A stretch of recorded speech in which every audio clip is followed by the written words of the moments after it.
Hey everybody, welcome to a very special episode of the Two Dudes Podcast. I'm Rick, and what I mean by special, I got some special people here. This is actually part 3 in this series, and we've got Kaz, Nifty, James, and Troya, and they are very special to me, more than friends, they are family, and sit down and listen to us as we talk about anything and everything, and I hope you enjoy this.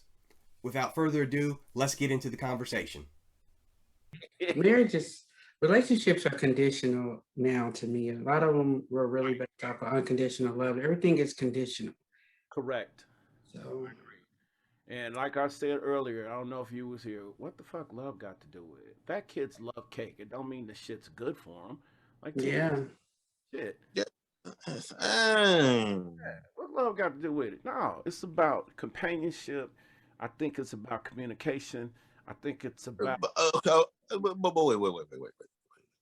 Back up. yeah. I'll throw it in reverse for you. Shit.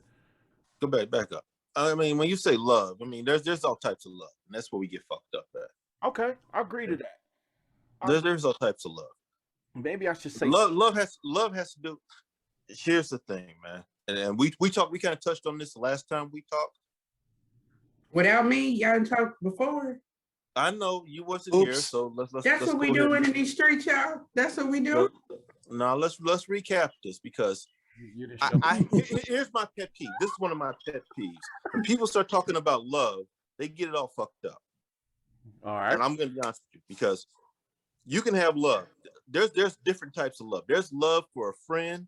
There's love for a family. There's love for that person that you get climbing the bed with. All right. Those three different types of love.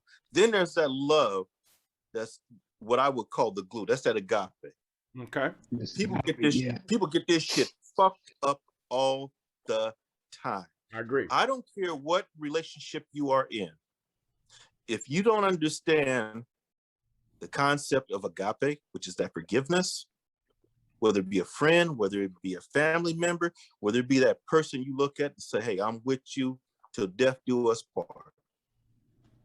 If you don't understand that portion of love, I don't care what relationship you in, the shit will falter. Right. It's definitely about waking up, choosing one another, even when you don't want to. It's definitely Yes. definitely. Yes. I agree with Yes. We've had our day, Yes. like, look here. But yeah, it's definitely about choosing one another every day, every single day. And I tell people they get so caught up in the wedding. And I'm like, the marriage will cost you more than the wedding ever will. Thank you. Oh shit, Yes. that's a good statement. Yes. That shit Let me go get some ice on that. shit, that's For real. a statement. Marriage is the hardest job you'll ever have. You say marriage is hard. I don't think it's You hard. be beefing. I don't think it's It's hard. just hard. It's hard. I disagree too. It is some work, Hard about but it. it's not the hardest. I mean, even just with the work, you're gonna work hard. I don't think it's hard. Hard at it. You work hard. You do to build. You have to build. You know. Okay, and here's my thing. I would agree with both of y'all. I would say that if you enjoy it, maybe it's not that hard or it's not that much I work. enjoy it. That's a good Well, one. it's that thing they say that if you have a job, it's hard, but if you have a career, you never work a day in your life. I like that concept. That's the reason why it's not hard to me, because it's a. Yeah. I've been married fucking all my life except for shit. 18 years. I got married when I was 24, so I've been married well over half of my life. So it's not like it's foreign to me. But this go around, I really like the shit. So it's not like a job to me. It's not like I sit up like okay, example, my boy Jay came down here. And I told Jay before he came down here, I said, you my boy, I love you. I'm shit. My house, Sukasa, Mikasa, that whole bullshit. But you are a single man. I am a married man. Single man and married man don't hang out a lot. We can go do some shit, have some fun. But it's gonna be that time where I'm gonna say, here's the keys to my car, and you go do whatever you want to, because I'm not concerned about the car. I want you to have a good time. That to me is the respect part of the relationship. I already know that. Now I had one little slip when we first got together. I was so free, I was so happy to be out the cage, Jay came and picked me up, and we stayed out till 4 o'clock in the morning. And that little woman called your sister. Normally her ass is asleep at that time. I walked in, and this is we weren't even married. We was together, and she sat her little ass up on that couch, and she did all but smoke the cigarette on my ass in the dark. Then I walked in there, and I didn't expect her to be awake because she's never awake at that time. And she sat up and she said, "We don't do that." And I said, "Yeah, we don't do the 4 o'clock in the morning." And she read my ass the rules. She said, "Look, unless you're working, which I know these are the hours that you work, but all this hanging out with Jay at the casino and all that, we don't do that at 4 o'clock in the morning. There's nothing good at 4 o'clock in the morning going on." And I ain't never, Exercising our boundaries. yeah, I ain't never done that Mhm. again, ever. We've been together for 5 years. I've never done that again. Because at that point, coming from what came from, we didn't have any boundaries. We didn't respect each other at all. You know, Tammy and I didn't give a shit about each other, except for the only thing that bonded us together was those kids. And so we got to a point to where you do you, I do me, you do somebody else, and I'm probably doing somebody else too. So we're good. And so there was no whenever I came back is whenever the fuck I came back, and the same thing with her. So when I left that situation and I came into the current situation, there was that moment that I had to adjust. My first, I want to say 60 days or so was my big adjustment. And two things happened to me that was great. One, she was constantly talking to me and helping me get over what I had dealt with. And two was when she went to Nebraska and she was gone for about 5 weeks. And I was there with the puppies, the dogs. And I had that moment of, I had never really been alone like that. You got to remember, I'd been married for 25 years where there was nobody in the house but me and some dogs. So it's kind of like I was institutionalized in the sense of a really bad relationship, and now all of a sudden I got this undivided freedom, like when I was 19 again, but it didn't feel like I was 19. I start to feel the moments of loneliness and missing her, and I'd never really felt that in my first marriage. So that gave me a moment of understanding what our relationship really meant even more so. So then the transition into me being married to her was like just going and saying, okay, we're going to Vegas. Now we're going to do the public so they know how to keep a track of us, put the stamp on it, and go about our way. But like she told me when when I got divorced, I was like, I'm single. She's like, no, you're not. No, you're not. So that's what I knew. I knew, and like you say, every day it's not. It's you're right because it's not a job. It's some fun shit to me every It day. is fun. It's amazing. But I'm just saying that, I guess for me, it was upon building and learning him and learning not to take things personal, because once I took my feelings out of things, I was like, oh, he would be like that regardless. It was all downhill from there. Yeah, she be getting Well, Learning experience. now and then. What'd you say? Gets I busted can see where you now and then, I can see I can see where you see that being work. 'Cause, it is work. It is work Yeah, upon because learning somebody and when you're combining because worlds and when he talks and through my favorite shows, like talks all the way through it, that's the hardest part of mine. oh my Through my God. shows. Oh That's it. That's yes, hard for me. yes. I mean, and you just look at stuff and you Like, go, really? everything everything is not instinctive. Right. So it is work, you know? Like, You gotta think. really? Mhm. Yes, yes, got a lot on yes. her mom and shit. I don't know. I've come to understand that I laugh at it. Sometimes I'd be like, really, but most of the time I laugh at it because I'm not really a huge TV person, so it don't really bother me. The only time I had those moments was like, hey, woman, I'm trying to work, and she'd He be like, talked through all my shows. He'll come with his phone up on YouTube as loud as it can go. But you let Game of Thrones be out. ah! What? You know. Be ready. Like, look here. So how do you deal with that? What do you do? What do you do? Tell him to turn the phone off. Can you turn it down and watch TV? Or like when he just want to talk, what do you do? What do you do? He'll ask me something like he'll come in the door. Oh my God, here y'all shout. Oh God, just ready to start some stuff. And I just ignore him. And then he'll start talking or playing YouTube or whatever. Then I start like slapping, like I'm really playful. And I just start like knocking the phone out of his hand. I just tell her to give me the remote, and I just pause the shit. Be like, okay, what you got to talk about? See, I've I done do that that too. I do that too. My other thing is when that happens, and I'm sitting there watching something, and she says something, and I'm like, and she goes, "So did you do?" Yeah, Mm-hmm. I just keep it. Yeah. Mm-hmm. That's So why. did you? Yeah. No, he'll have a whole Mhm. conversation. Showing me But stuff see, on but see, YouTube would be like, look at this. You'd be like, really? but see. Oh, you got that too. Debbie does. Debbie does that with Debbie does that with what's the other one? What's the new one? What's the new one that everyone's using now? TikTok. That's just now. Debbie's been on TikTok for about a year now, and over a year, she knows I don't care. I don't care if Drew was running up the stairs backwards and he didn't fall a step. Look at this. Yeah. I see the look on your face. You don't care, do you? No. But look, Yeah, he we was do that running up the too. steps. And she does it. And she does it. And here we are 12 months later.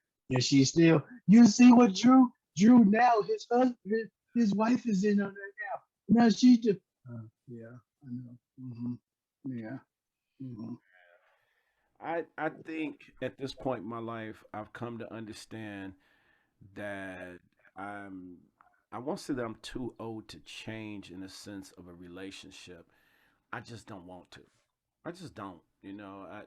That was a conversation we had too. I said my problem is I don't want to date.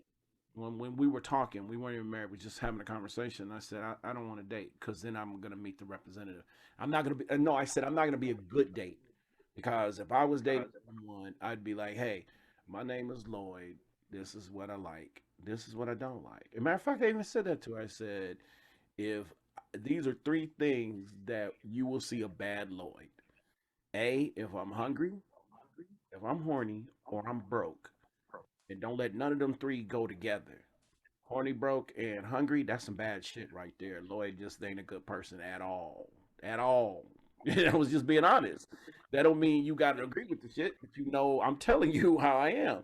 You know, TV and all that kind of shit, new clothes, new cars, that shit don't fascinate me at all. None of that shit turns me on. I don't give a damn about a car no more than scuff marks on somebody's shoe. As long as that some bitch start up and go where I need to go and bring me back safely, I don't care. You know, those are the things that fascinate me, that don't fascinate me. The things that I do care about the fellow man, fellow woman, and I have a compassion for people, and I do like the underdog. I don't like to see somebody getting their ass kicked around that they can't do shit for themselves, and everybody's kind of taking advantage of that shit. Right. Yeah, I don't like that kind of bullshit. I stay out of most political conversations with people I don't know because they can't handle honesty. You know what I'm saying? And being here in Florida, this is a red state, and you say anything about that son bitch, you literally have to carry a weapon with these fucking people because they go so far right that you literally be like, you realize that motherfucker don't give a shit about you. You are not really who he's fighting for. Like David Chappelle so eloquently said, he don't give a shit about you. He cares about me, and I'm rich. But these idiots down here, they're so amped up on because he's saying shit that you've been wanting to say that we will slap the shit out of you for saying. But now he's saying it, so now you like, oh shit, I can say that shit too, and we like, you still can't say that No. because he's not here to protect you, and I will still fuck you up, But when you're outnumbered here, you got to play the finesse game. The finesse game is, as long as you don't spit on me, as long as you don't put your hands on me, you call me nigga all day. Just pay me. Just pay me. I don't give a fuck. Because at the end of the day, I will be that nigga that got your money. Now who's really the nigga? I get this shit all the time. Nigga this, nigga that, black man this. They don't come right to my face and say it, but I can tell by their little gestures and shit that they do. Now here's the crazy part. Here in Tampa, we generally don't have none of that shit. This is the most diverse cultural place I've ever lived in my life. And I love it because you got Asians, Cubans, Latinos, Indian, the ones with the dot, not the feather, and it's a beautiful. You know what I'm saying? It's some good shit. But you go into the country, you get some of these Trumpites, man, and they go so fucking far right, man. You look at yourself. I was like, one time this woman told me, well, that's how we do it, boy. And I just laughed at her. I laughed at her like, you talking to him, right? She said, I'm talking to you. I said, okay. And I just walked out from him because I'm like, bitch, you ain't gonna fuck up my money. You know, like Ricky Pryor said, you ain't gonna fuck up no black man's money. You ain't gonna fuck up his money. You can fuck up a bunch of shit. You ain't gonna fuck up his money. We didn't got into the old man black con. We didn't made it to that level. And you ain't gonna fuck up our money.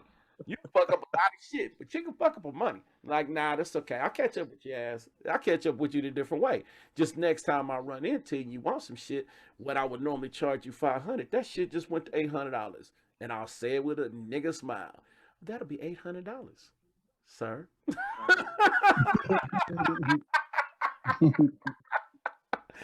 Now, my black ass is just as happy as you is. Yeah, you pay that fee. Hell yeah. So that's the world we live in. But what makes it better for me is I come to somebody that does give a shit about me. So I don't. That's the reason why I was about that representative thing. Be you. Be you. I don't want the bullshit because that's what I deal with when I leave this house. Bullshit. I'm already prepared for that. That's what I do for a living. I already know the moment I walk out the door and I start dealing with folks, 95% of that is bullshit. I'm okay with that because you're paying me for that. But when I come back to the crib, I want to take my hair down and all so bullshit. I don't want to go through, let's see who can outwit each other. Kind of like if I had to describe my first marriage, it would be equivalent to the show Survivor. Outwit, outthink, outplay all the fucking time. It was always, let's see, if I say this, you say that. If I do this, you'll do that. And if I go here, you go there. Huh. Who the fuck wants to do that shit all the time? Don't. Nobody wants to do. Not nobody. That's when it's hard. That to me is hard shit. But I agree. And you doing some goofy shit. I'm used to that. I'm cool with that. I'm cool with goofy shit. Because goofy shit's okay with me. I have no problem with that. That's not hard. That's routine. That's like I come home sometime since Babe broke her ankle. I have been the guy for the dogs. I've never been a dog guy. Never had a reason to have a dog. I had so many fucking kids. I didn't want a dog, because they ain't taking care of the motherfucker, and I don't want to take care of them, right? But my wife loves dogs. That's Miss Petco herself. Loves them motherfuckers from rooter to the tutor. So I come home. She can't clean up after them. I come home, take off my shoes, take off my clothes, or I take off my clothes and put on some raggedy shit, and I go clean up the bathroom from one corner to another. Take all the shit out, take them for a walk, the whole 9 yards. And I know what I'm dealing with. But that's the same person that I can turn my back on. I don't have to worry about my fucking bank account being overdrawn or a fucking pistol being put in my back or some crazy shit. Like, shit. So anyway, man, where's everybody going? I see 3 We're folks. still here. Who you see? I don't see Rich. It's just the three of us. Yeah, I don't see Rich. And I don't see Troya. Yeah, they gone. Their connection either lost or they may have. I don't see how they out of Zoom because I got the Zoom room. Mm. I don't know, but yeah, James, I get you, man. I understand, but let me ask you this question, man. Since on that topic, there's Rich. Mhm. Do you ever feel like you'll ever get back to that point in your life? or do you think that's just never going to be the same for you? Talking to me, James? Yeah. Do you ever think As far as what? As far as finding somebody that I could let me just put finding somebody that I can love. Right. I don't know. Do you Real talk? have you Real talk? Yeah, real talk. I don't know, because I've the last 7 years. Hey, I'm sorry, real Let quick. me back up. Real quick, let me ask you. I'm sorry, James. Let me interrupt you. Ricky, if I just plug in some regular headphones, can I just? My battery's running low on my headphones. Can I just plug in regular earphones and then just switch over? Yeah, you should be able to. All right. All right, go ahead, James. I'm sorry, man. I just got a signal to tell me battery's low. The last 3 years, I'm coming to realizations.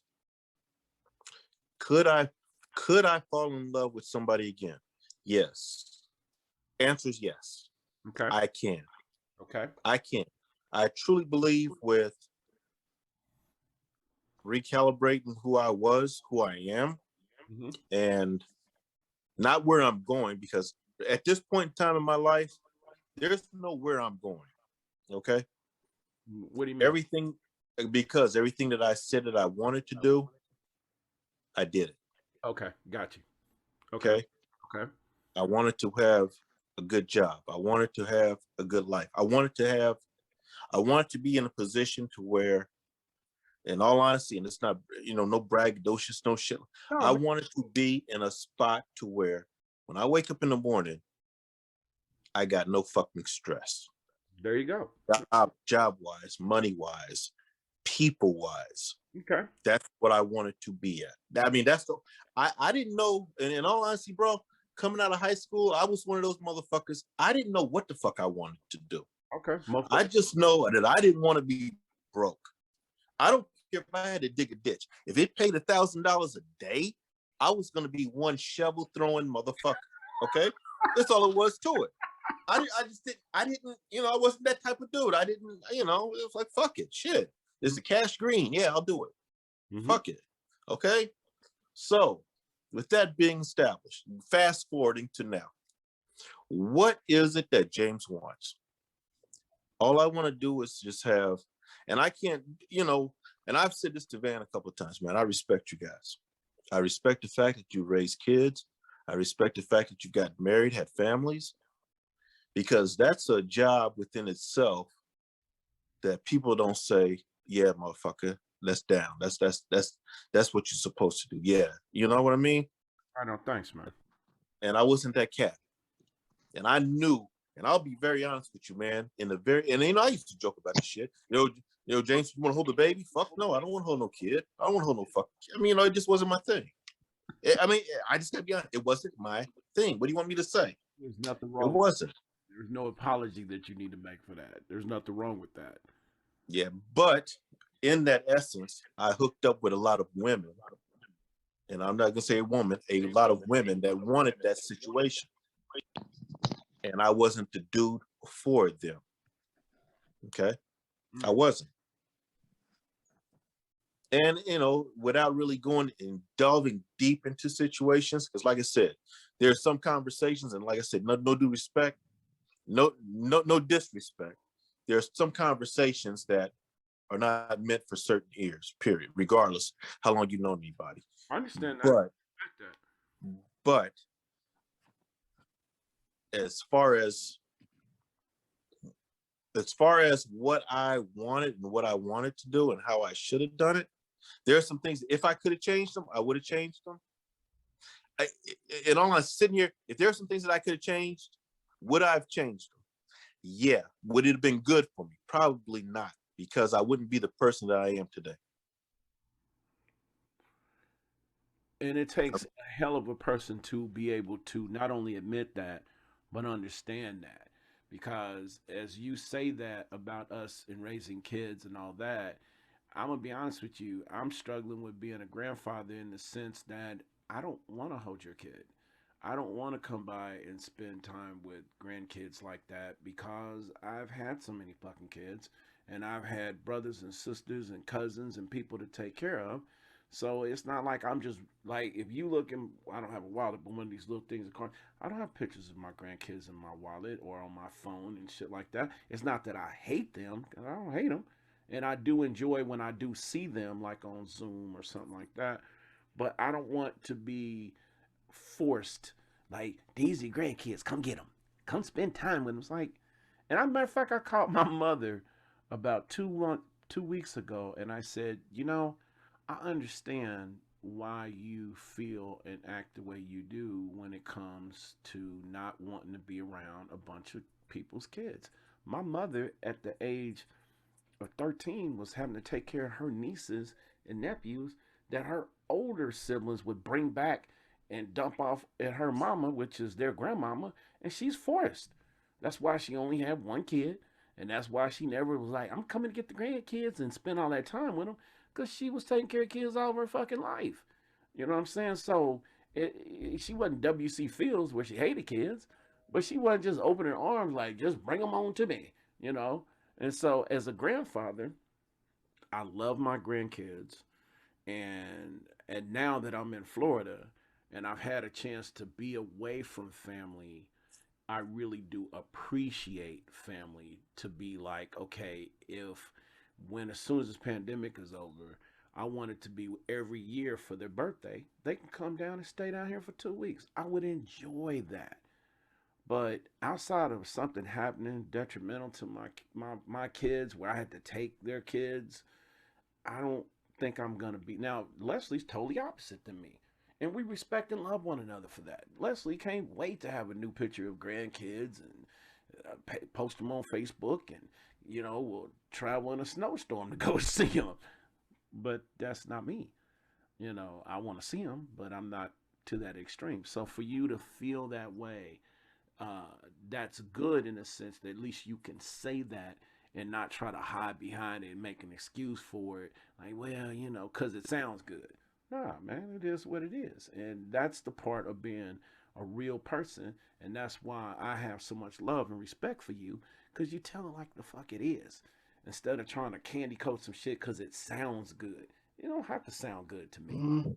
You know what I'm If saying? you ever wanted to hear straight out, straight up, an answer or a response to something, he was definitely one that you can guarantee that there was Absolutely. that there was no bullshit behind it. What came is when he fired it, whatever gun he used to fire it off, that's what he meant. And when you walked away, you could go, all right, that kind of fucked up what James said, but you know what? He was right. Yeah, He was right. not only was he right, but here's something else I'll add to He was right. it. Or he hit you, or James hit you hard with it sometimes. James, I don't think James knows this, but James knows when to hit and when to hit hard. And I always appreciated it. Maybe not at the time of the gunfire, but after the shooting's over, you can sit back and appreciate that, okay, I didn't need anybody pussyfooting around in this That's that situation. sniper in him. Yeah, but also that's the same person that could give you that bullet, but also would take a bullet for you. And Yes. Hell yeah. Yeah. so Hell I take yeah. a bullet because I know that bullet ain't nothing but love. I'm the shallow motherfucker if I can't take it because that's some shit I put Hell here, yeah. and that's what's wrong. That goes full circle where we at. There's too many motherfuckers that love talking shit, but they don't like shit talked about them that's good shit and it's real shit. That's what's wrong. When James said, "Oh, that generation," you're right, James. We did not prepare that generation to be able to smell their own shit and then change their own shit. Right. We prepared Right. to believe that their shit's okay. Your shit's good. Your shit's good. You all right? You entitled to be? No, fuck no. You're not entitled to be that way. You got to earn it. You got to earn that shit. And if you Mhm. earn it, then it's just like anything else. Anything that you earn, you appreciate it more. Right. Right. If one of my two of my kids have come back, two of my boys have come back and repeated a cliche I used to say with them all the time when they were growing up, and that's Tyler and Isaiah. And that's my cliche was, listen, first of all, think about what you're going to do before you do it, and weigh the pros and cons. If you're willing to suffer the consequences, do it. But don't come back home, come crying to me, or come back all mad and stuff. Just whatever the consequences were, come back on you tenfold. And no, no, no. So I haven't heard it from any other kids except for Isaiah and Tyler have said it. That cliche has saved them on a lot of bad decisions that they were about to make. So it's good that as the years are going by, that I'm bits and pieces and beginning to hear that some of my teachings actually stuck. Whether or not they lived up to it, like Isaiah said, whether or not he lived up to it was his own decision. But he did think, I remember when you said, if I'm willing to suffer the consequences, then do it. So I sat back and I thought about the consequences, and they didn't seem so bad, so I did it. And it turned out it was worse than I thought it was going to be. Or you saved me from, Tyler had a situation where he had an ex-girlfriend that was yelling at him as he was walking away. And he quickly turned around to respond to what she was saying, and he bumped into her and knocked her down. And so she started screaming, oh, you hit me. Oh, you hit me. Oh, you hit me. I said, yo, from that point forward, don't deal with her no more, because she's looking to get you. She's outside screaming, hoping somebody hear her, thinking that you knocked her down. But he said that he wanted to turn around and punch her in the face. Shit. But he thought about the consequences. He said, I don't want to go to jail. I said, you might end up in county with that one, brother. So, Common sense. But he said he thought about it. So it was cool to hear that come back. And with James, it was cool to hear things. And me and James, I don't even know, James remembers one night that I lost my temper after drinking, and I put my fist through a window. James picked me up in a full Nelson. I mean, lifted me up off my feet in a full Nelson and hit my head on the side of the roof above the driver's side door. And thank God I was drunk, because that shit for a quick second hurt like a son of a bitch. But I was so drunk that it didn't hurt no more. But it brought me back.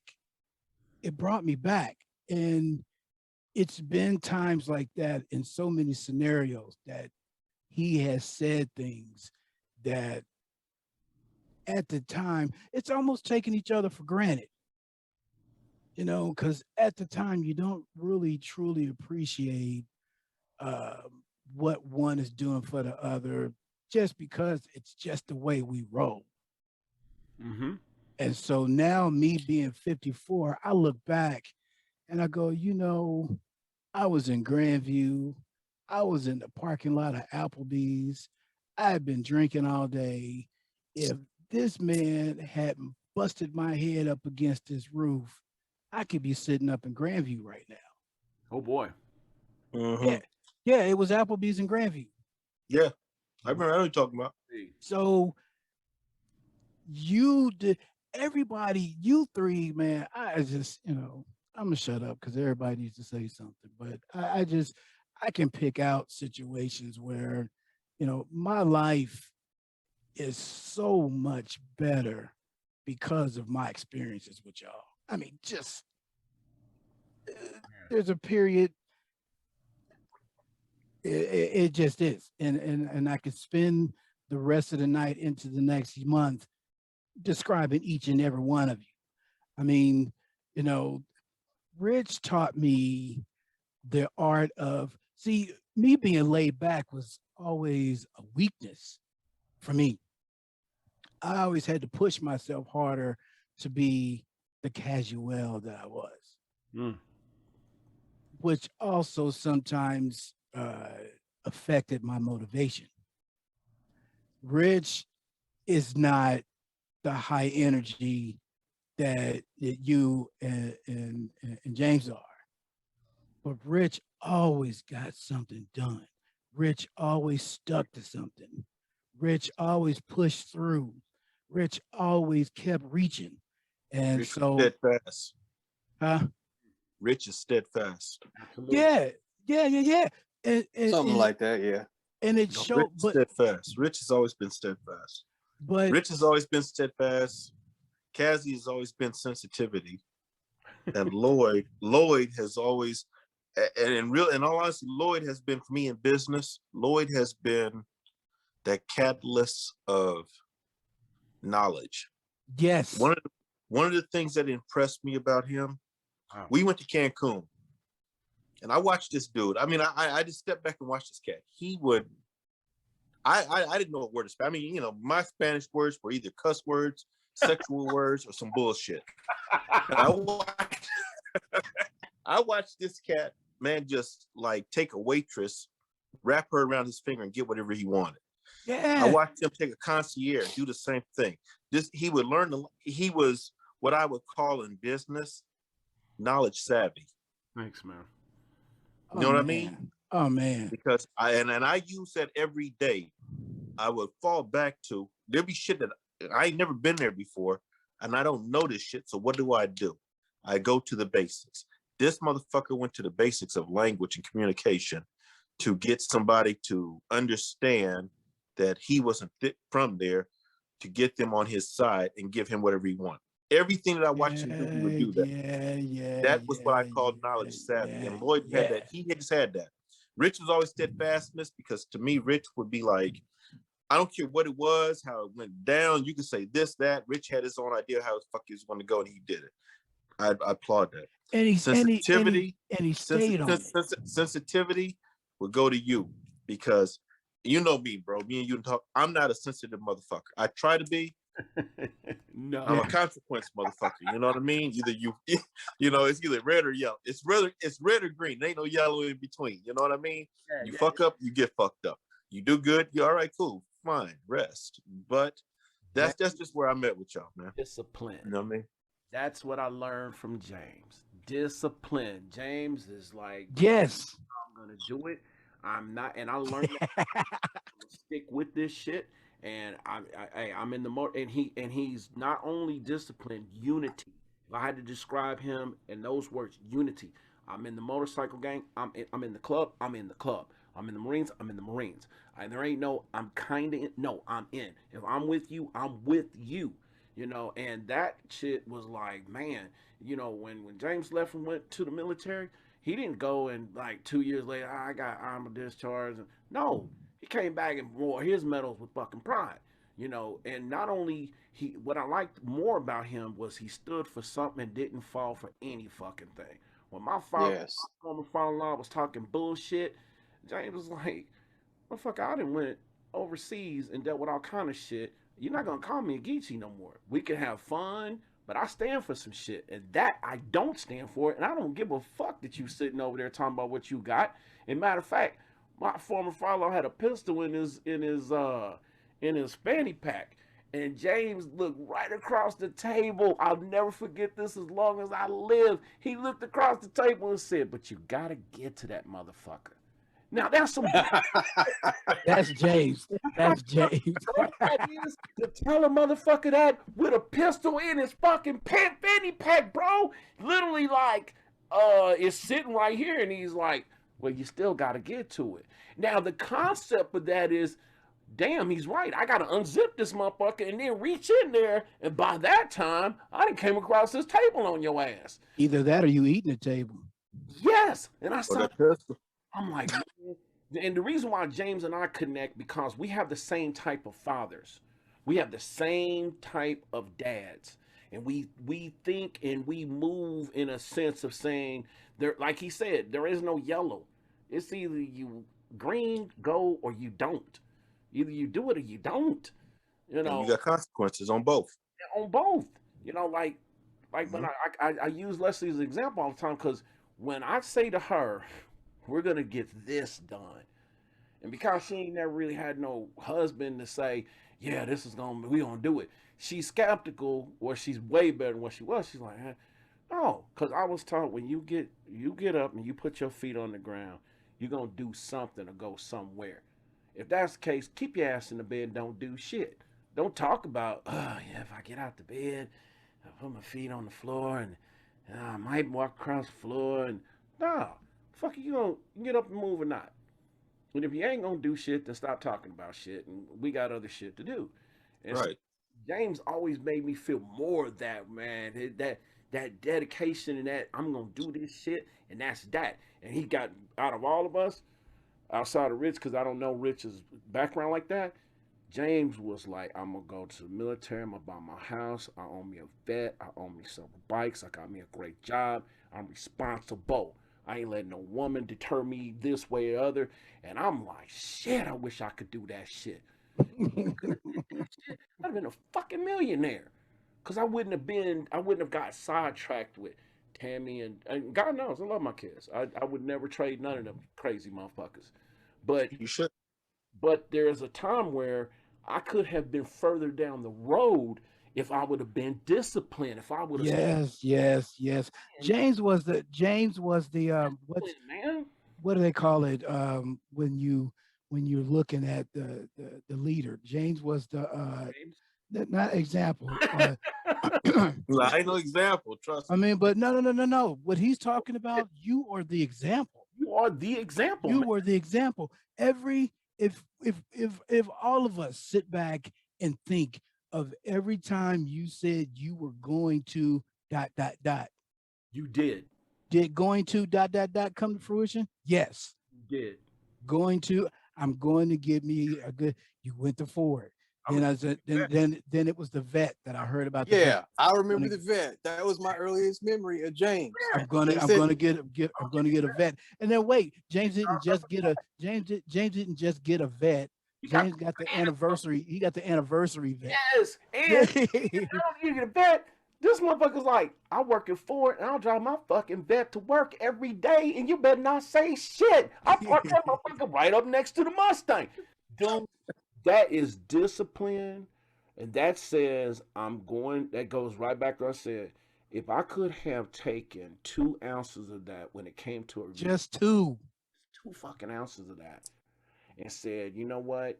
Because I can remember distinctly when I was fucking with Tammy. I can remember that exact moment when I said, hey, I'm on my way to New York. I want to do this, and this, and this, and this, and this, and this. And what about my family? And oh my God. And if I would have had that James in me, I would have said, like David Chappelle said it, save that motherfucker for later. This ain't the one for you right now. And James was smart with that. Like, and James have had some very good women, very nice looking women in his life, from Shalice to Katanya, Chung, you name it. But he never lost sight of focus. Never. And look where he's at. James. Okay, real quick, y'all, because I'm getting ready to sign off. I got to take care of something. But I want to go around through y'all real quick, starting with you, Nifty. Yeah, you and I have known each other the least amount of time, but I can tell you right now, from what I know, from what I've seen, the word that I would use to describe you would be tenacious. Thanks, brother. Thank you. You about yours. You got, I mean, just looking behind you, you got the logo, the number, the business going, advertising 24/7 if you can. Thanks. That's what it's about. You going out and you getting yours. Now, I know you said that if you had an ounce of what James has, apparently that's rubbed off on you because you going out and you getting it. So keep doing that. Right on, brother. James, if I got one word to describe you, the word is real. Oh, yeah. It don't get no realer than James. Yes, he talks the talk, he walks the walk, and that's what it's all about. Kaz is the glue. I think, better word than glue, he's the linchpin. He's the hub. I said it all. Yes. Good. Yeah. I don't know you guys without him. I don't Yeah. know you without him. Yeah. None, that all of them, that's the hub to the wheel. That is, Exactly. that's Including Ryan, who ain't here. yeah, I wouldn't know. Yeah, he's in Hawaii. Unlucky bastard. How about that? I know, right? You know, I appreciate that. I having you all being the linchpin, having you all I think doing it the way we all did it, it's amazing where we all instinctively have rubbed off on each other. Instinctively.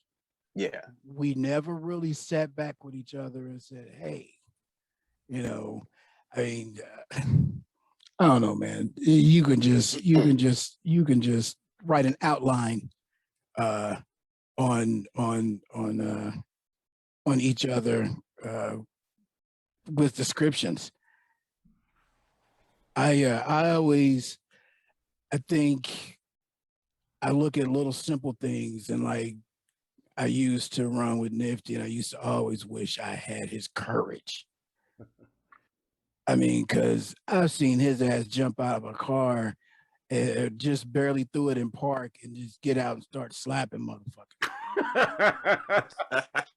You know, and because of the way he was, he actually made my job easier because I was backup, because I wasn't the type to jump out the ride and start smacking. But I found out my level of protection and the levels I was willing to go that day at Southwest. And to this day, I still cannot believe that I reached that level. Ooh, that was deep. I don't know if y'all remember that. Yeah, dude was gonna get killed. You pulled that knife out. You was walking towards him like with death in your eyes, and I was like, no, man, we get life for that one. We can't call that a fight. That's murder in the first degree, premeditated. But what happened to you, man? I just couldn't let that go, and I lost. And everybody always teased me about my logical thinking.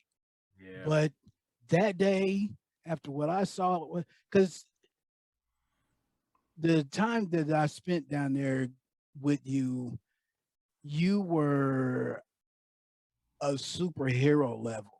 Because I see because and this is not sarcasm. I've seen you, like I said, I've seen you smack motherfuckers around. I've seen you get out and go toe to toe, and even with the cops. And so when the time came that excuse me, Cass. Yeah. Cass, I'm gonna check out now. All right, Nifty, be sure and send me that, man. I'm gonna get it all edited, and I'm gonna get with y'all because we gotta definitely do this again, and I gotta get y'all on the show individually too. Absolutely. More of this real talk. We need it. Yeah. Hey, man, you the catalyst of this, bro. Hey, start sending out some topics, man. Get something in your mind and send out some topics. Send a list out so that we can have something like to think about. And then when we all come together, let's just try to put some shit out there so that way we can have a more focused and in-depth conversation, because this shit is good, bro. I ain't gonna lie, man. Hey, this do that. This is some good shit, bro. I'm definitely gonna do that. I appreciate y'all. You gonna sign all right, y'all All take right, care. and I'll bring it to you. You and I gonna All get right. together tomorrow, Cass, so I can help you with that, and we'll chop it up some more. And I All need right. to get in here and take care of your sister. I ain't spend no time with her today, and I know she gonna have her little lips stuck out. So Yeah, Debbie's probably about to sleep by now. I'm trying to make this second one work. I'm trying to do right. So Yeah, but you got me on here, so you should get away with hell no, bro. You don't it. be fucked up. No, bro. I know, because I could try to go up there and tell her. Stop I it. Hey. Some frog ass you can't get into. Yeah, lie. Shit. Have her little ass talking about, we don't do that. Nah. I'll talk to you tomorrow. Love you, Jack. Love you, Cass. Yep. Deuces. Yep. Well, that was part 3 of our special. I really hope you enjoyed that very much. We had a great time talking, catching up, gained some knowledge ourselves. It was wonderful. Definitely got to do it again real soon. As always, like, share, and subscribe. Make sure that you comment too. Let me know what you like. Let me know what you want to see in the future. I really appreciate you guys. As always, stay positive, stay blessed, and I will see you again soon.